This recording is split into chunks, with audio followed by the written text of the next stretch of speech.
Hey there, Doodle lover.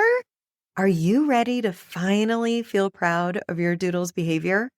Not just their adorable face? Then don't miss my free 10-day Doodle Parent Challenge starting September 5th. It's the training reset you've been craving. Live, science-backed, and built just for Doodle parents like you. Head to thedoodlepro.com/parent challenge to save your free spot now. That's thedoodlepro.com/parent challenge. I'll see you inside. So we hear a lot of different advice told to our doodle parents on how to address barking. And I would say none of it addresses the underlying fear or anxiety that they're experiencing. Yeah. Of the top suggestions are to put a bark collar on that would either beep, vibrate, or have an electric shock. Most people do the vibrate to start. Yeah. And what are your thoughts on that use with dogs who are barking out of fear or anxiety? Doodle breed dogs are easy to love, but can be challenging to parent. I'm Doodle expert Corinne Gearhart, also known as the Doodle Pro, and I'm here to help doodle parents have a more fulfilling and rewarding experience with their doodles. No one has professionally worked with as many different doodle breeds or has more experience with doodles than I have. And I love to share my expertise in a fun, compassionate, and non-judgmental way. From my years of work and education in the pet care and dog training industry, I have an incredible network of skilled training, grooming, and veterinary professionals to share their knowledge with you and give you the doodle-specific answers you're looking for. I hope you enjoy today's episode as I help you parent your doodle like a pro. I knew doodle parents were special, but wow. At the time of this recording, you have pushed the Doodle Pro podcast to the top of the charts worldwide. Within less than 2 weeks, we have ranked number 3 in the US, number 5 in Canada, top 10 in Australia, and highly across Europe. I want to give a shout out to one of our listeners who took a minute to share a review on Apple Podcasts. This is what FurKeys99 shared on their Apple Podcast review. Such fantastic information. First-rate resource for all things doodle. I am a lifelong dog person and have raised many a pup over the years. I can say Corinne is hands down the best resource I have come across in a long time. She really knows her stuff, and I have learned new things with every podcast, and I look forward to hearing what she will cover next time. Thank you. And if you'd like a shout out, please take a minute to leave a review on Apple Podcast or your favorite streaming service. And this will tell the streaming services to share our podcast and doodle loving message with more people. Now, let's talk about doodle barking, possible underlying causes, and how to stop it with Europe's behavioral vet, Dr. Sif. This is going to be a great episode. Hello, Dr. Sif. We're so happy to have you. We have a lot of members and listeners who their dogs bark. With the pandemic, so many of us started working from home, and a lot of our colleagues know which one of us has the barkers. Yeah. And we get a lot of advice on those Zoom calls of what we need to try and what's going on.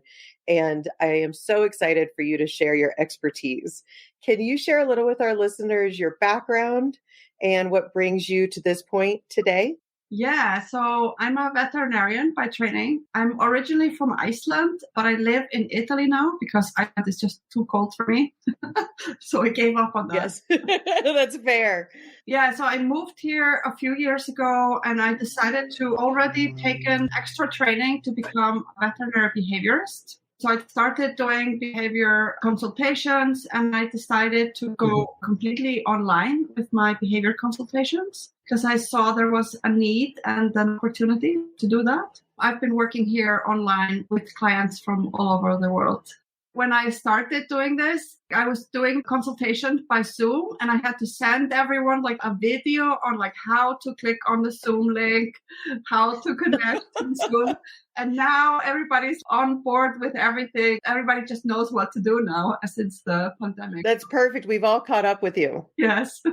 We have a lot of listeners in the States, Canada, and Australia. Mm-hmm. And we're used to going to talk to our vets in person. Yeah. Usually people reach out to a trainer or their vet when they're asking about a behavior problem or barking. How would somebody work with you virtually? I do is a little bit different. Like, I'm not a dog trainer per se. I don't do training in this traditional setting where you walk around in circles and teach the dogs to sit and lie down and stuff like that. So that's, other people do that much better than what I do.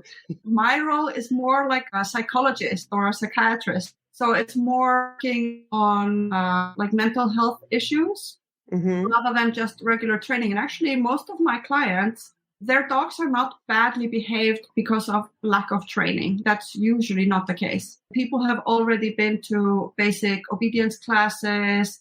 They've maybe even consulted with a trainer before. So they don't have a training problem. They have a mental health problem.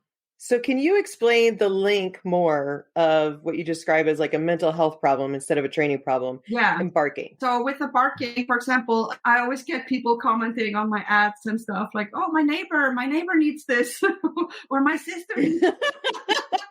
The neighbors always know when there's barking. Yes. And sometimes I tell them, like, just print out the landing page and put it in their mailbox. What I teach people, like, for example, a lot of people initially come to me because there's too much barking and it's driving them nuts. And they've tried everything before, nothing is working. So in these cases, sometimes the dog's barking because of excitement or something like that. You can maybe fix it with a little bit of training. But a lot of times there's a deeper issue. The reason why the dog is barking is because there is anxiety, the dog is reactive because it's scared of other dogs or people or circumstances, scared of being home alone, for example. That's a common problem now after the pandemic. And I realized that I needed to speak to people in a way that they would understand what I was talking about, because like it's a little bit difficult to understand exactly what it is that I do. In the beginning, I was always trying to like explain, but it's just easier if people understand that I can help them with the barking. But everything that I do, like when I work with clients, and of course, they're not all coming to me because of barking. This is just like maybe about half. So what I always do, no matter what's going on, is to start by trying to understand why, like what's the real problem. The real problem is the dog is afraid of strangers, afraid of other dogs or certain types of dogs. Sometimes they only react to dogs of a certain size or a certain color. Sometimes it's a little bit difficult to understand. A lot of people say, like, I can't figure out what it is exactly that sets the dog off. So it could be just like a glance or a scent that we don't able to pick up. And when they are able to find a correlation, say every time the doorbell goes off, or they see someone walk by our window. I can't get them to stop barking. What do you do with that? Usually I start by going through the dog's body language. Like, you have to understand why the dog is barking so you can find the right solution. Because otherwise you're just going to it's like putting Band-Aid on like a gashing wound. Like, it's not going to help if you're just trying to change the behavior from the surface and you're not doing anything to address a real problem. So, for example, if your dog is barking at the door because they're scared and they're worried that a stranger is going to come in the house, you can train them to like stop barking, or you can like shout and try and get them to stop barking, but you're not fixing the problem.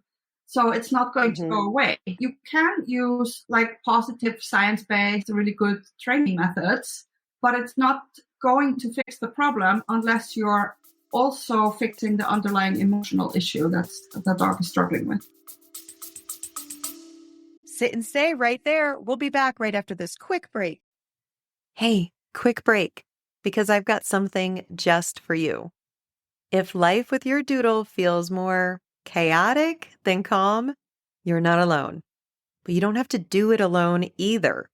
I created the Doodle Parent Challenge to help you go from frustrated and confused to confident and connected in just 10 days.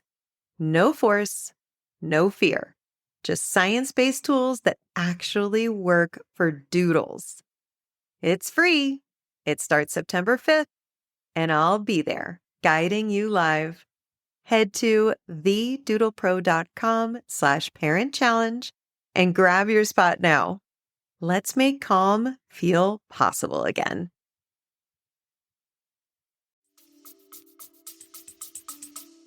How do you tell based on body language if they're just excited and they want to go see the dog or mailman that's outside, or are happy the doorbell's ringing, or that there's an underlying fear or anxiety based on their body language?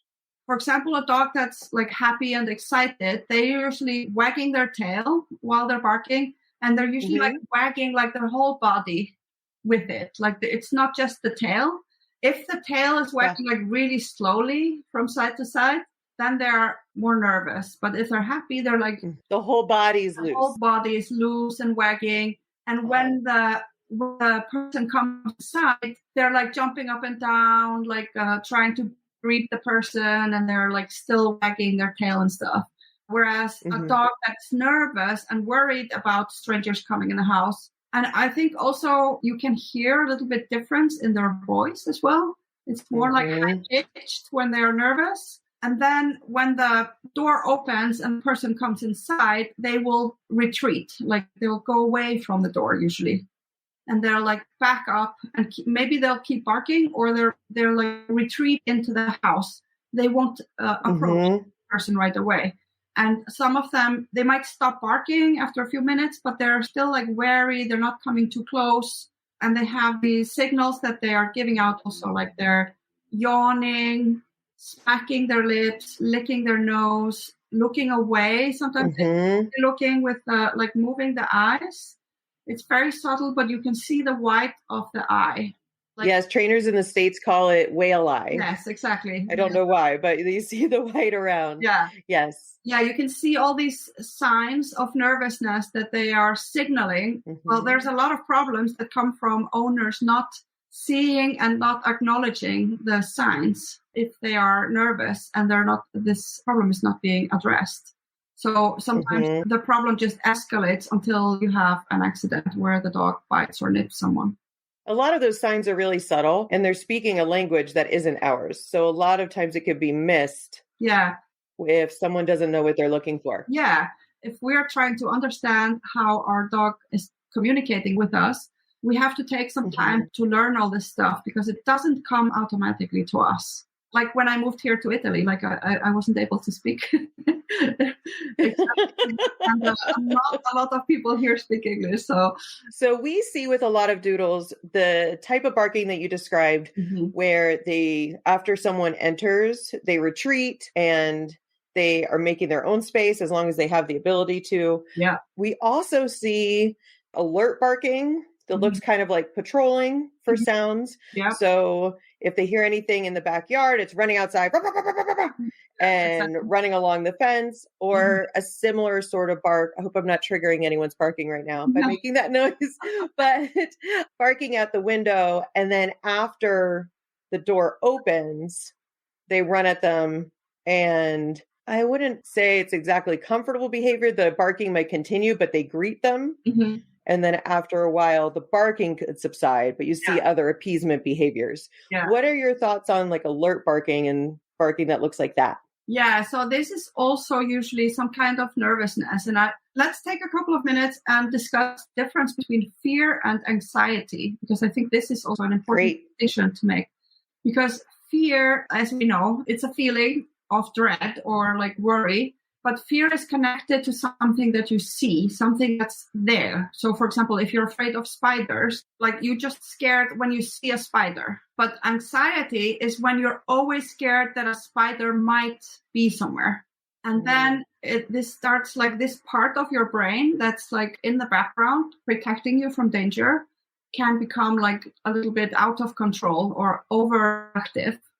So it's always on in the background, and that means that it's difficult to relax. And people who have experienced anxiety know what this is, but it's maybe a little bit difficult if you've never tried it yourself. But it's it's a constant state of alertness or stress. And we know from studies in people and also in dogs that long-term stress actually has a detrimental effect on our health, not just our mental health, but also our physical health, because everything is connected. So if there's an underlying anxiety present in the dog that's not being treated or addressed, then often we see that there's lack of sleep. They don't sleep as much as normal dog. Like normal dogs, they sleep for like at least 12 hours, usually more range of like 14, 15 hours per day.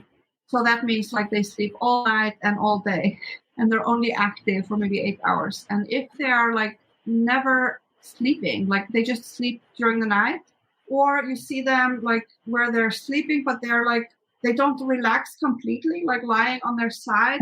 They might be sleeping like with their head propped on their legs, or they're like half propped up against something. That's also a sign of there's some kind of underlying anxiety. And when they're in this constant state of alertness, then they are much more quick to react to anything that happens, like a sound or something they see, or sometimes the owner's unable to know what it is that sets them off. Like it might be like just they see something. Some people talk about like the dog seeing ghosts, but they're actually not seeing ghosts. Their sense of hearing and sense of smell is much, much stronger than us. So they can hear like the slightest sound, like they can hear like the neighbor stepping on a twig in their yard when you can't hear anything, or like a bird rustling the leaves or something. So they are hearing something, but we can't process it because our hearing is not as good. So it looks like they're just reacting to nothing, but to them it's something. Yes. And they're worried that something bad is gonna happen. So that could look like when I described when the door opens and they see that it's a friendly person or a familiar person. Yeah. Then the barking comes down. Yeah. That would describe a dog experiencing anxiety of what could it be? What could it be? Yeah. And when they see that it's a friendly person, they might calm down right away. Or if it's not a friendly person, they'll probably retreat. Wonderful. A lot of Doodle families describe what they call the Doodle sleeping pose, where a dog is just sprawled out on their back and their full belly's exposed. It's just a sweet way of sleeping. Yeah. And that would be the opposite of a dog with high anxiety sleeping based on what you're describing. Exactly. When I see a Doodle who's experiencing general anxiety, it almost feels like out of 10, they're always at like a 5 or 6, ready. Like they get to the 10 really fast with the barking because they're always ready. Yeah. And are on alert, and they can't seem to fully soften and feel at ease and turn off. Yeah. Sometimes I also describe this as like a traffic lights. It's like we have 3 lights. We have the green light, where the dog is completely relaxed. Like you said, like if they're lying down and having a nap, they're like completely on their back, exposing their belly, or they might lie on their side. They might be snoring or whatever. You can just see that they're like breathing slowly and they're like completely relaxed. And also when they're awake, they're like just doing their thing. When they're eating, or they might be chewing on a treat or playing with their toys or something. That's like a happy life for a dog. And then we have the yellow light, which is when they're giving all these appeasing signals that we mentioned before, like the yawning, shaking themselves. So this happens often, like if there's like an episode where they are a little bit nervous, and then after they shake themselves, it's like kind of like shaking off the stress. It's a way of calming themselves down. And then the yawning, the lip licking, the lip smacking, and like looking away. This is what I would describe as like the yellow zone. And then there's the red light where they go off like barking like crazy. It might happen inside the house or in the garden, or it might happen outside in the street when you're walking the dog, or at the park if they see a dog that they don't like for some reason. It might go off like that. And usually when they're in that state, you can't do any training. Like it's too late at that point. Right. They've already tried like giving the dog a treat, and they won't even like look at the treat. They're just not able to eat or think about food when they're in this state of mind. They're completely over their threshold. Yes, exactly. Yeah. For a completely calm, normal dog, of course, everybody has moments where they like have a stressful episode or something. But usually it happens like once in a while. For dogs that have like underlying anxiety, they might have an episode every day or every other day or multiple times per day where they go into the red light, and they might spend like half the day in a yellow light state of mind, or maybe 80% or 90% of the time. Sometimes when people do my program, like they come to me after the first week and they're like, oh my God, I just realized that my dog is spending like 90% of his day like in the yellow zone. The purpose of the treatment is to bring that down so they can spend more of their time, less time in the yellow, and to have fewer episodes where they're going into the red lights. I hear from a couple of clients that my dog only exhibits the signs that you would describe as the higher level yellow or red when my husband's gone. Mm-hmm. And when it's just me, like he needs to protect me and he's barking more. Yeah. What does that mean to you? It's the same thing, really. And also this kind of, because you mentioned protecting, what is protecting? For example, protecting your food or protecting your territory. If you have to bark to protect your territory, what does that really mean? Like, it means that you're afraid that somebody's going to take something from you. Like, if you have to bark or protect your food, it means that you're scared that somebody's going to come and take your food. Because if you're completely relaxed, you'll just eat your food and you're not worried about other people coming and going.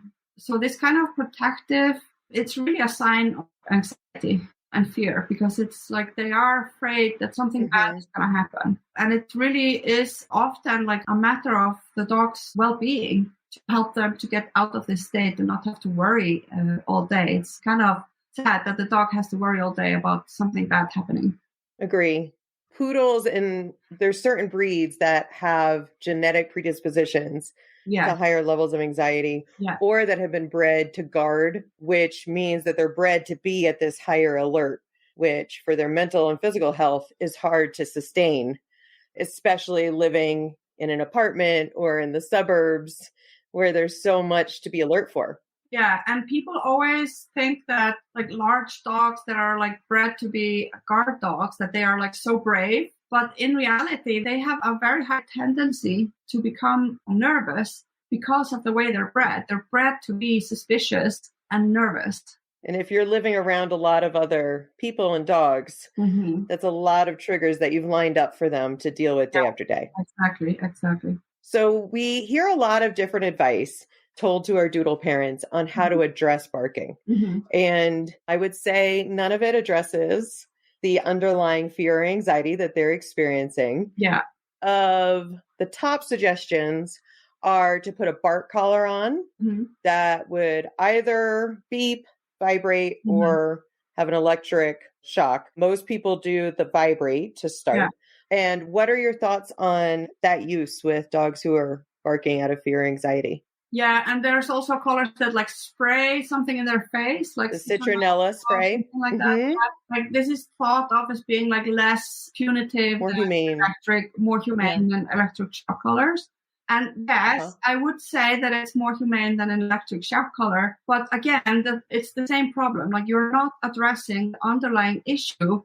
It stops like your noise problem, but it's not helping the dog to get over what it is that they are scared of and to have a better life.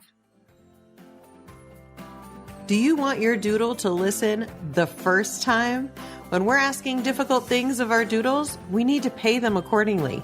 We've had hundreds of doodles taste test different treats, and we've got a great list of their favorites.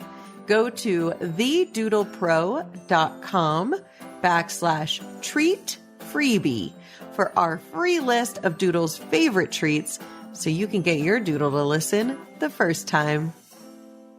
And most of those have like a humane limit arbitrarily set by the company where after 5 seconds of shock or vibrate, it will stop in case there's an error, or the citronella only has so much in the kind of vault on the collar. So a lot of dogs and doodles I see will push through because their level of anxiety or fear is so high, they push through that discomfort, unpleasantness, or pain. And as you said, when they're over threshold, training isn't happening. Yeah. So they're not learning their lesson. They're not learning anything. And then the next time the same thing happens, that it just starts all over again. And so it's not a long-term solution. And some of them also, like, they learn how to just push the collar to the side so it doesn't hit their face.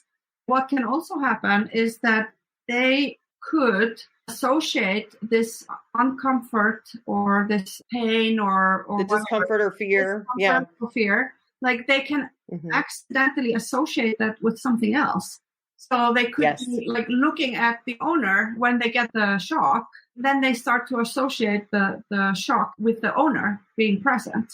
So it actually creates more problems while you think that you're solving one problem. And it's not even solving the first problem. So I think that they're useless, and at its worst, like, they just make the dog worse. Yes. One of my teachers, the expert Jean Donaldson, shared a story of when she was working with a dog who had been barking. They might have used a citronella, but they used some sort of bark collar. And the dog grew a generalized fear of curtains because the curtains were always near the window when the dog would bark. And the dog associated curtains with that discomfort and pain. Yeah. So then they needed to do counter conditioning and have the dog feel comfortable again and safe around curtains, because dogs, when they're at that state, they don't even know they're barking. Yeah. It's like sometimes when you're really upset, you don't realize even you're crying. It is an outside exhibition of what's going on. Exactly. And it's a completely automatic reaction in your brain. And it's not the thinking part of your brain that's making the reaction. So the dog is not thinking like, oh, let me bark and then this is going to happen and then that's going to happen. Like, they're just reacting. From the trainer perspective, tell me what your thoughts are on this. I don't see medication as the last final resort or as permanent. I see medication sometimes as a path to be able to access the training and to lower where they are, go from the red to the yellow or the yellow to the green, so that they can access some of that desensitization and counter conditioning and not live in that constant state of fear or anxiety. But some people worry that it's going to be permanent, or that they're drugging up their dog and their dog will be zombified. What are your thoughts on that? Yeah, that's a really good question. I very much agree with you. Like, it's not always like the last resort. Usually when I'm doing like private consultations with people, that's when I really dive into your specific situation and your dog and what's going on. There's like levels of anxiety. I start by like making a proper diagnosis, and then assessing the level and what's going on. And some cases, like, it's not always just anxiety that people come to me with. Sometimes there's also just abnormal behaviors, like compulsive behaviors or stuff like that. And that cases, usually it's very difficult to treat without medication. And the medication, like you said, is designed to just lower the general level of anxiety, so you can access the green zone or the yellow zone faster, and they're slower to react and go into the red zone, and just makes the training easier, and it's easier for the dog to absorb the new information that you're trying to teach them. So it can definitely help, and it doesn't have to be a last resort. And there are cases where I decide right away from the beginning that, okay, this is a case where I would definitely recommend medication. And then I write a letter for them to take to their general practitioner, and I ask if they can make the prescriptions. But in other cases, we start with the behavioral interventions first. And I actually do like a group coaching program. It's like an anxiety program for dogs. It's like a 6-week program and that's where like I work in a group setting, and we don't use medication unless they're already on medication, which is fine. But then if I'm not working like individually with a person, like I can't really prescribe medication. So I only do that for private clients. But I have like a group coaching program where everyone goes through together. Like, and it's also, I feel it's helpful. People sometimes they do in-person events as well. People come to me and they're like, oh my God, I'm so glad I'm not the only one. Because they're like, I'm the only one in my street where the dog is like behaving like mad. All the neighbors are like looking at me funny. And now I'm here in this room with other people and they have the same problem, and I feel so really good. An understanding support group. It's so good to be able to like talk also in a non-judgy environment where everyone is like in the same situation. We're all helping each other out. And so that's really great. And then we just work through all the other aspects. But like you said, with the medication, it's also not permanent in most cases. I usually say, like, well, the longer the problem has been going on, the longer it's going to take to treat it. Like something that's been going on with your dog for years, you're not going to fix that in like one consultation. Like it's going to take time for you and your dog to change your behavior. So I usually say that I would say at least 3 months for the medication, because a lot of them, you can't really see any effects until like 3-4 weeks in. The average is like 3 to 6 months. Sometimes people go on for a bit longer depending on their personal situation and what's going on and how the treatment is advancing. It's normally not like a lifetime deal. And they're not zombified. Yes.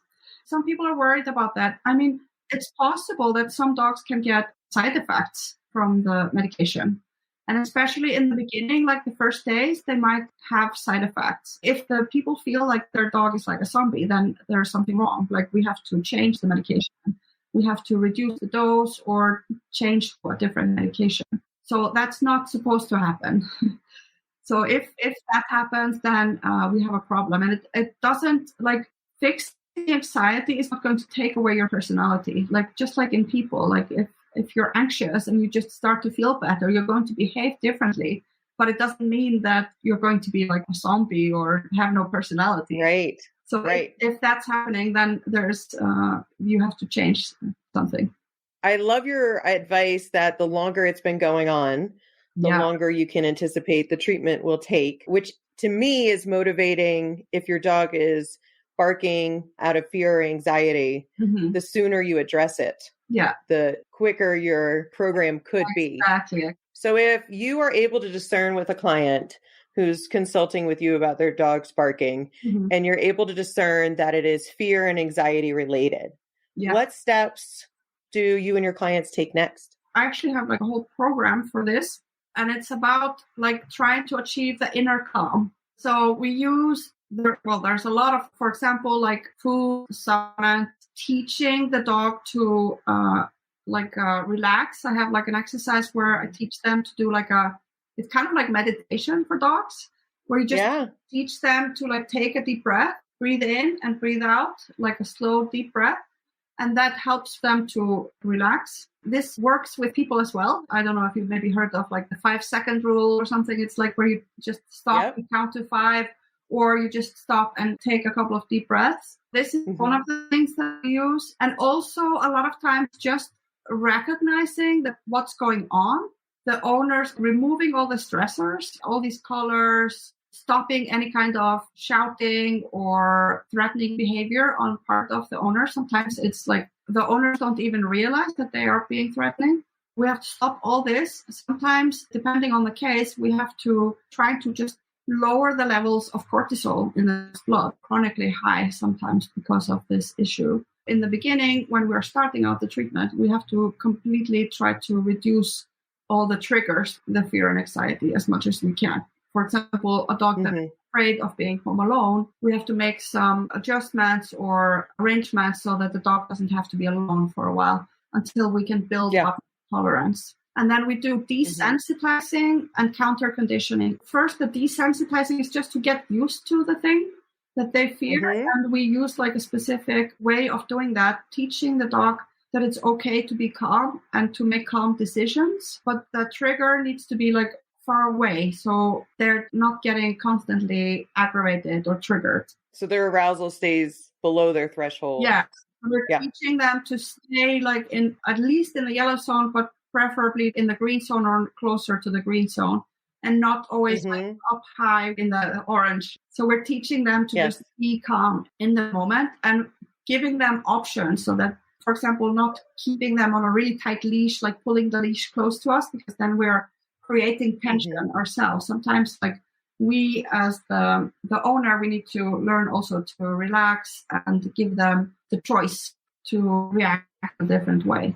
And the counter conditioning is about changing the negative association that they have now with whatever it is, like in your case, the curtains, and change it to a positive state of mind. Sometimes when I work with people privately, I also prescribe medication. So I'm not licensed to practice veterinary medicine except in Iceland and Denmark. So if I work with clients in the US or somewhere else, I don't prescribe medicines myself, and I actually prefer not to do that either with my clients in Iceland.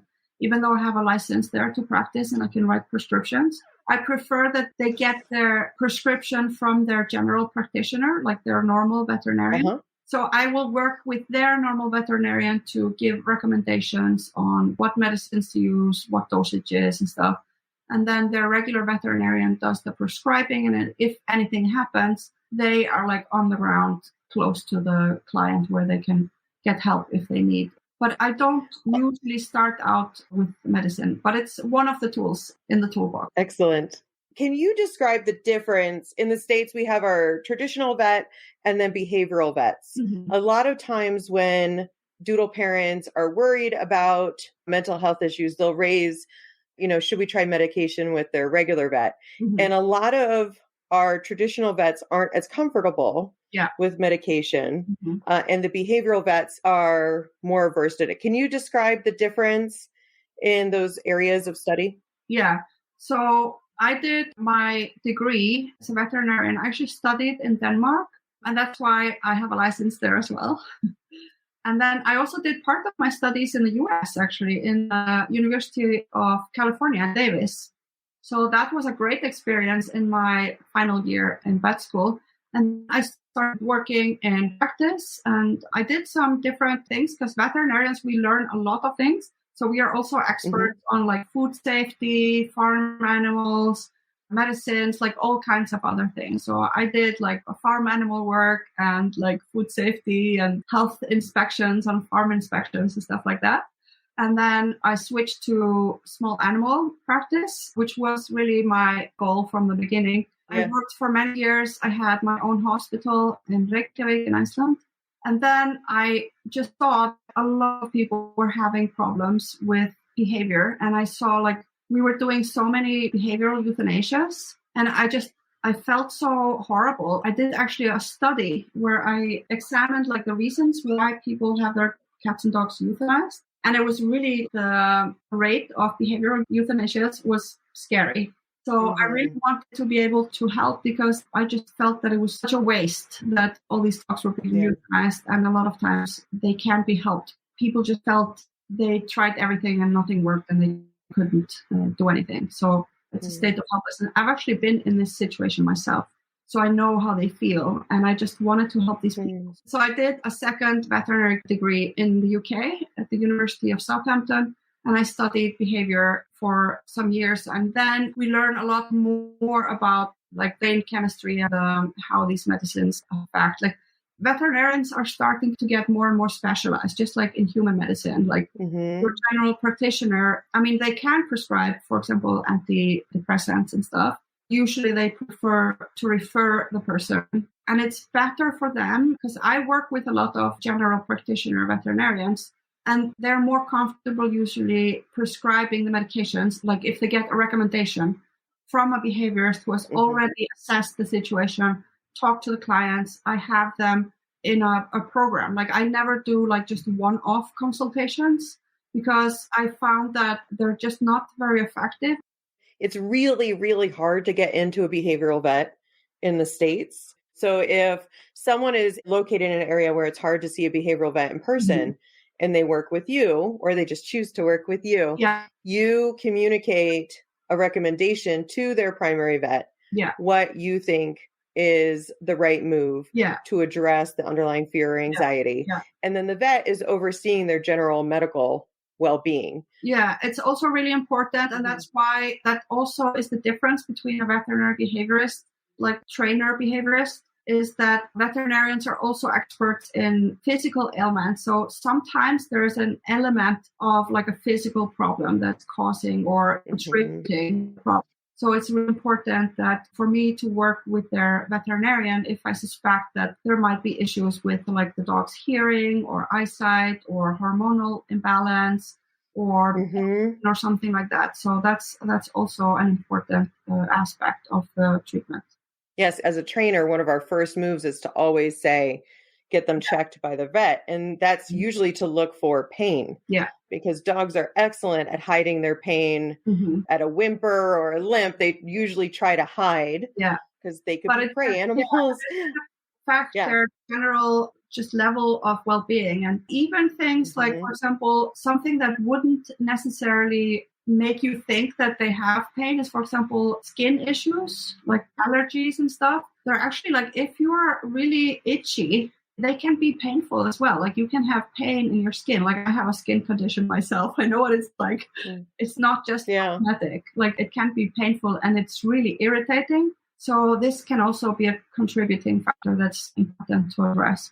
That could put you in the yellow zone already. Exactly. And like you said, the triggers, like when there's just some days, there's just more stuff going on. Like there's the underlying maybe anxiety. And then there's the underlying constant itching that just makes you irritated. And then like one there might be the mailman and a visit to the vet and some other things going on. So like then it's like just going to be a bad day. What are your thoughts on CBD chews? To be honest, I just haven't seen a lot of studies on it that are like super conclusive. There are some really good studies coming out on epilepsy, and it seems to be really working and really good effects. And actually some behavioral issues are caused by a certain type of epilepsy. So that's like one thing where it could potentially work. But otherwise, I haven't really, it's all like anecdotal, like people saying that they feel. Totally. That's what I've noticed as well. Yeah, but I haven't seen like really good studies that actually confirm that it's not just us like feeling like something is better. Yes. In working with a dog that had anxiety, I remember going to my vet and asking about medication options. And I was advised to use, it's a big brand dog food that has a probiotic sprinkle on the food. That one's Purina, but are you familiar with any of those or use any of those? No, not really. I have to say, like we don't really have that here. But yeah, we know that the microbiome, like in your gut microbiome, does have an effect on your general health and also mental health. So I do think that it's important to take probiotics. And there are some good probiotics. I'm not going to name any brands. Yeah, that's fine. I definitely think that's one of the things that is a good thing. And there are some like promising studies on other supplements like that people are able to purchase. There's also, I think, at least one or maybe two brands of dog food that has this like the mental health supplements, let's say, included in the food. So that can help in some cases. And for me, I think it's important to try multitude of different things. That's why I have like this whole program where we start with one and then we add more and more things, because I don't think it's so important for us as like in a general setting to be able to completely know, like, was it the food or was it this or that made the difference. Usually like the treatment stacking is real as well. So that's what I do. Like I stack the treatments as well. Like everything starts to add up and over the threshold where they are spending more time in the group zone. And then when you address these underlying issues, the barking just stops on its own. And you don't even have to teach them to stop barking or something. You can do that as well. Like you can teach them to bark on command and stop barking on command. But if your dog is feeling happy and relaxed, they just have less need for excessive barking. I mean, sometimes they bark like my dog, for example, he used to bark a lot when I got him. Poor guy, he was a stray in the village when I adopted him.